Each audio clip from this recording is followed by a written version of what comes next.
प्यारे बच्चों, कक्षा 4 की संस्कृत की पुस्तक जिसका नाम है संस्कृत सुधा, उसमें हम आज सप्तमः पाठ माने 7वां पाठ जिसका नाम है स्वतंत्रता दिवस का अध्ययन करेंगे। देखिए, सप्तमः पाठ माने 7वां पाठ, स्वतंत्रता दिवस। ये एक चित्र है, इसको आप अच्छे से देख लीजिए, जिसमें कुछ बच्चे हैं जो बहुत अच्छे से यूनिफॉर्म पहने हुए हैं, टीचर्स हैं, और उन्होंने अपना राष्ट्रीय तिरंगा ध्वज फहराया हुआ है। यह विद्यालय है, स्कूल, ठीक है, और उसकी बाउंड्री के अंदर सारे बच्चे खड़े हैं और ये अपना तिरंगा फहराया गया है। चलिए अब इसको देखते हैं। सबसे पहले तो ये जान लीजिए, स्वतंत्रता दिवस हम लोग कब मनाते हैं? 15 अगस्त को। स्वतंत्रता दिवस 15 अगस्त को और गणतंत्र दिवस 26 जनवरी को। स्वतंत्रता दिवस 15 अगस्त, गणतंत्र दिवस 26 जनवरी, और एक आता है राष्ट्रपिता महात्मा गांधी का जन्म दिवस 2 अक्टूबर, जिसको विश्व अहिंसा दिवस के रूप में भी मनाते हैं। और ये तीनों 2 अक्टूबर, 26 जनवरी, 15 अगस्त, है ना, ये सब हमारे क्या हैं? राष्ट्रीय पर्व हैं। राष्ट्रीय पर्व उन्हें कहा जाता है जिसे पूरा राष्ट्र मिलकर मनाता है। वो किसी एक संप्रदाय विशेष का नहीं होता, वो किसी हिंदू, इस्लामिक या क्रिश्चियन, पारसी, सिख, ऐसा कुछ वो विशेष बटा हुआ नहीं होता है। राष्ट्रीय पर्व का अर्थ होता है कि पूरे राष्ट्र के लोग, चाहे वो किसी भी धर्म, जाति, संप्रदाय के हों, वो सब आपस में मिलजुल कर मनाएंगे। तो हम लोग स्वतंत्रता दिवस और गणतंत्र दिवस और 2 अक्टूबर हम लोग मिलजुल के मनाते हैं ना सभी लोग। देखिए, पहली पंक्ति है, स्वतंत्रता दिवसः देशस्य मुख्यम पर्व अस्ति। स्वतंत्रता दिवस देश का मुख्य पर्व है। अस्ति माने है। पर्व को उत्सव, त्योहार, इन नामों से भी संबोधित किया जाता है। अगस्त मास के पंचदश माने 15 दिनांके तारीख को अयम यह उत्सव भवति, यह त्यौहार होता है। भवति माने होता है, तो आप इसको ऐसे भी बोल सकते हैं कि अगस्त महीने के 15 तारीख को यह मनाया जाता है, यह उत्सव मनाया जाता है। देशस्य प्रधानमंत्री, देश के प्रधानमंत्री, रक्त दुर्गे माने रक्त माने लाल, दुर्गे माने किले पर। देश के प्रधानमंत्री लाल किले पर त्रिवर्णम माने 3 रंग का, ध्वज आरोहयति, जब ध्वज को, अपने राष्ट्रीय झंडे को रस्सी से खींचते हुए हम ऊपर की ओर चढ़ाते हैं तो उसे कहते हैं आरोहण करना।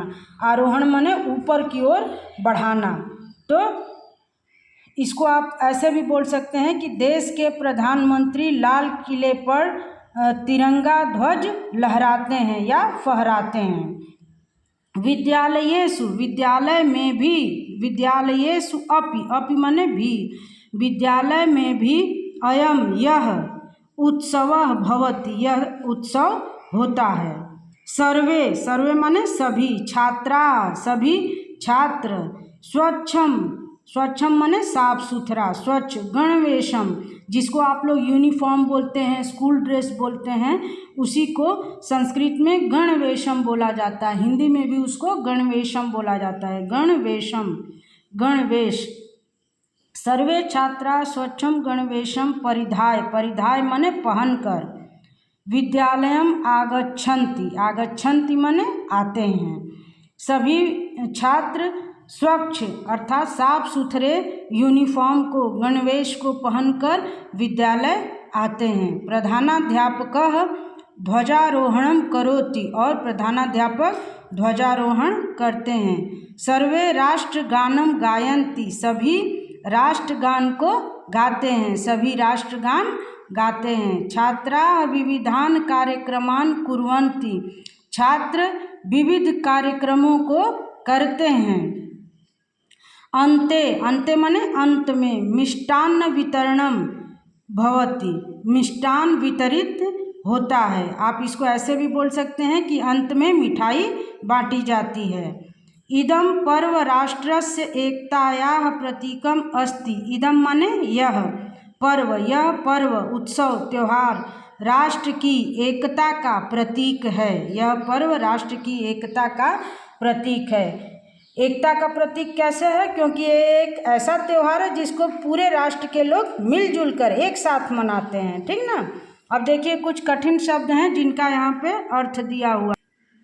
तो शब्दार्थों में कुछ शब्द हैं जैसे पंचदश दिनांके 15 तारीख को, रक्त दुर्गे लाल किले पर, त्रिवर्णम 3 रंगों वाला, ध्वजम झंडे को, परिधाय धारण करके या पहन करके, मिष्टान्नम मिठाई को, गायंती गाते हैं, हर्षपूर्वकम प्रसन्नता पूर्वक। ये शब्द कुछ पहले की पुस्तक से आ गए हैं क्योंकि उसमें कुछ 2-3 लाइनें इसमें इस पाठ में और ज़्यादा थी, तो वही शब्द अभी तक इसमें छपे हुए हैं। चलिए इसका अभ्यास कार्य है। एक पदेन उत्तरत, एक पदेन माने एक शब्द में, उत्तरत उत्तर दीजिए, यथा यथा माने जैसे, देशस्य देश का, मुख्यम मुख्य, पर्व कह अस्ति देश का मुख्य पर्व कौन है या क्या है, तो उसका एक शब्द में उत्तर है स्वतंत्रता दिवस। इसी तरह आपको बाकी तीनों प्रश्नों का भी एक शब्द में उत्तर देना है। क वाला प्रश्न है, सर्वे छात्राः किं परिधाय विद्यालयम आगच्छन्ति। सभी छात्र क्या पहनकर विद्यालय को आते हैं? आप लिखेंगे गणवेशम। फिर है तत्र प्रधानाध्यापकः किं करोति। वहाँ प्रधानाध्यापक क्या करते हैं? ध्वजारोहण करते हैं ना। अब उसको एक शब्द में लिखेंगे ध्वजारोहणम। सर्वे किम गायन्ति, सब लोग क्या गाते हैं? राष्ट्रगानम। यहाँ आप भरेंगे राष्ट्रगानम। दूसरा प्रश्न है वाक्यानि पूरयत, वाक्यों को पूरा करिए। यथा जैसे, अगस्त मासस्य, अगस्त महीने के, पंचदश दिनांके अयम उत्सव भवति। जैसे इसमें पंचदश भर के वाक्य को पूरा किया गया है, उसी तरह आप लोग भी इन तीनों में शब्द भर के वाक्य पूरा करेंगे। जैसे स्वतंत्रता दिवसे देशस्य प्रधानमंत्री त्रिवर्णम ध्वजम आरोहयति। तिरंगा ध्वज कहाँ फहराते हैं? रक्त दुर्गे। यहाँ भरेंगे रक्त दुर्गे। फिर है छात्राः कुर्वन्ति, छात्र क्या करते हैं? विविधान कार्यक्रमान कुर्वन्ति। यहाँ भरा जाएगा विविधान कार्यक्रमान। फिर है सर्वे गायन्ति, सब लोग क्या गाते हैं? राष्ट्रगानम। यहाँ भरा जाएगा राष्ट्रगानम। फिर तीसरा प्रश्न है बहुवचने परिवर्तयत, बहुवचन में बदलिए, परिवर्तित करिए। जैसे एक वचन में भवति है तो बहुवचन में क्या हो गया? भवन्ति। उसी तरह गच्छति का गच्छन्ति, गायति का गायन्ति, लिखति का लिखन्ति।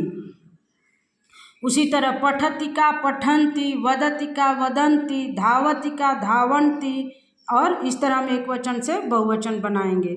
फिर है विपरीतार्थक पदेन मेलयत, विपरीत अर्थ वाले पदों को, शब्दों को मिलाइए। जैसे दिवसः, दिवसः माने दिन, दिन को किससे मिलाएंगे? रात्रि, रात से। फिर उसी तरह स्वतंत्रतम, स्वतंत्रम, स्वतंत्रम को किससे मिलाएंगे? परतंत्रम। स्वतंत्रम माने आज़ाद और परतंत्रम माने गुलाम। फिर है स्वच्छम, स्वच्छम माने साफ सुथरा, इसको मिलाएंगे मलिनम से, मलिनम माने मैला। फिर है अंते, अंते माने अंत में, फिर इसको किससे मिलाएंगे? प्रारंभे। तो इस प्रकार बच्चों हमारा 7वां पाठ हमने देखा, ठीक है। आप एक बार इसको पढ़ेंगे और जहाँ भी कठिनाइयाँ होंगी आपको बताया जाएगा, ठीक है बच्चों। धन्यवाद।